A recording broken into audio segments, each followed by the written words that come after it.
So for fun, and to see what's going on with this one, let's check these two answers.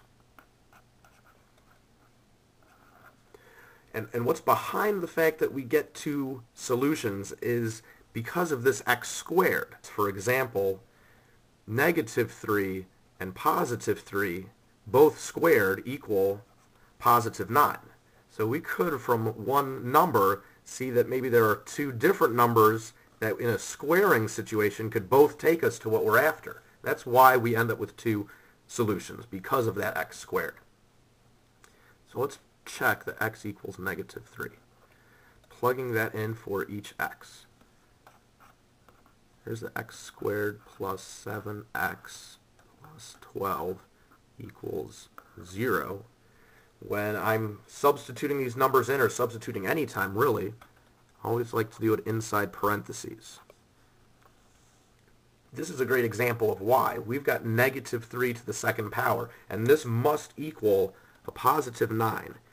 If you're setting it up and coming up with a negative 9, that's something we should fix right away. This is a negative 3 to the second power. So it was x squared. So we're saying whatever x is, do it times itself. And if we're saying x equals negative 3, the negative 3 times another negative 3 is a positive 9. And if you're using a calculator and typing it in and coming up with negative 9, fix that. Use the parentheses. And to be honest, we shouldn't use a calculator for that. Now, x squared, that's going to be positive, and use parentheses keeps me on track for there. And I'm just emphasizing it so much because it is so common. We're always, not always plugging in, but whenever we plug in, if you're making that mistake, you're always going to go off path, and that should definitely not go unchecked.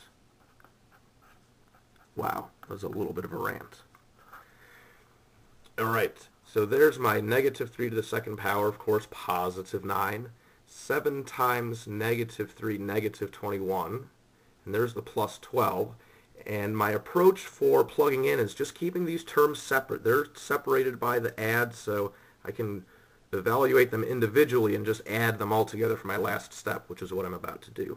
9 plus negative 21 is negative 12, plus 12 does equal 0. So we have our first solution. It definitely checks out. X equals negative 3 is a solution to this quadratic equation. We plugged it in place of x. It made our equation true. Let's squeeze in on this side, checking our other solution, x equals negative 4.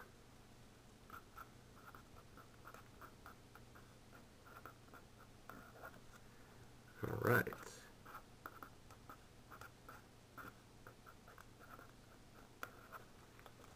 Let's write the negative 4 where the x used to be, and make sure you don't have an x hanging around. Remember, we're plugging our number in place of x. Now that we found x equals negative 4, the x is no longer an unknown number. We know that there's a negative 4 in its place, and that negative 4 is in parentheses.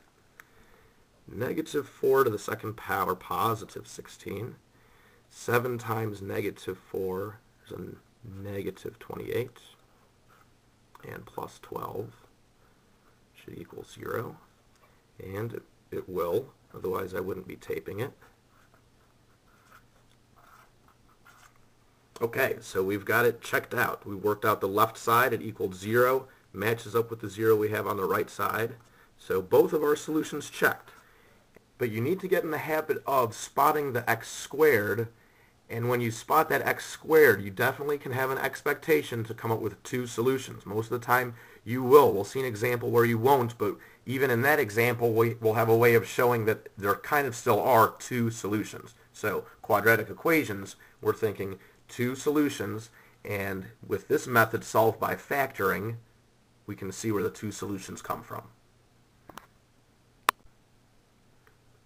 Here's our next example, quadratic equation. We're going to solve it. We're going to solve by factoring. I know it's quadratic because I see that x squared.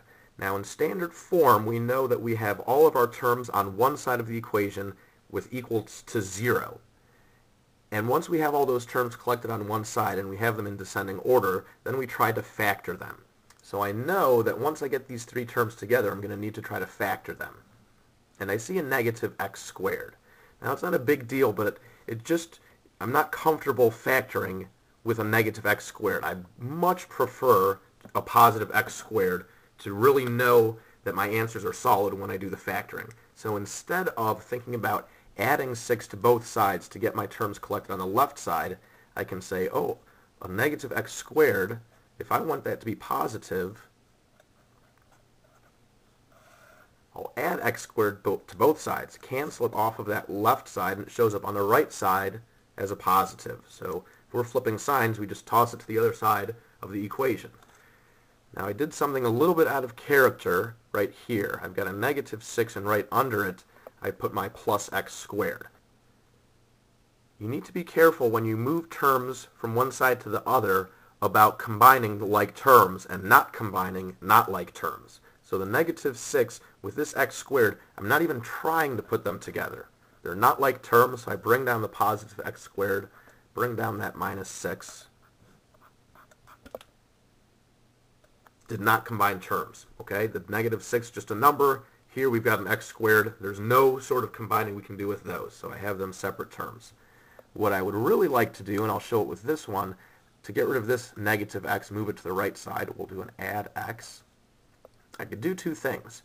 I know to have them in descending order, I'll have my x squared first, the x term in the middle, and then I want to end with the number. So at this point I could maybe put a little arrow or something and say it's going right there, my plus x.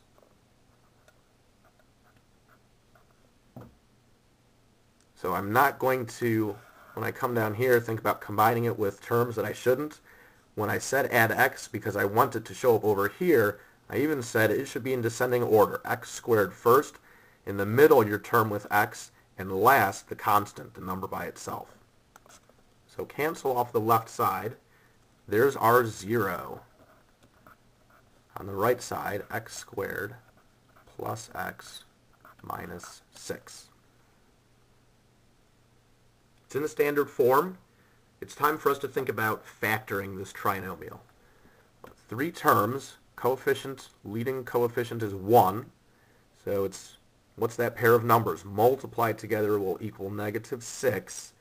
Added together will equal, think about the coefficient there, it's a 1. Added together they'll equal positive 1. I know I'm coming here. So those numbers, positive 3, negative 2. I think those are the ones that we want. We factored it. Next is definitely don't stop here. Remember, we're seeking out these 2 solutions. Once we have them, and for this to work, for us to be able to split them apart, it must equal 0. We don't have any other rule about 2 factors multiplied together equals something. The only rule we have about multiplied together equals is equals 0. That's what makes each one 0. Okay, so maybe you're thinking about, we've got a rule about x times 1 over x equals 1. That's a rule. That is another rule about multiplication. Okay. Back to this one though, 0 product rule.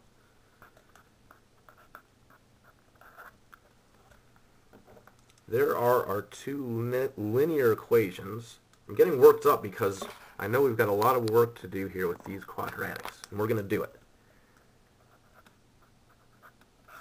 Alright, solving these. So now we're working to get the x by itself. We don't have that x squared. When we got to this part here and split them up, we're working now with 2 linear equations. Alright, there are the 2 solutions. X equals positive 2, x equals negative 3. Let's check them. Got to check them. We're still early on, so it's worth it to check them.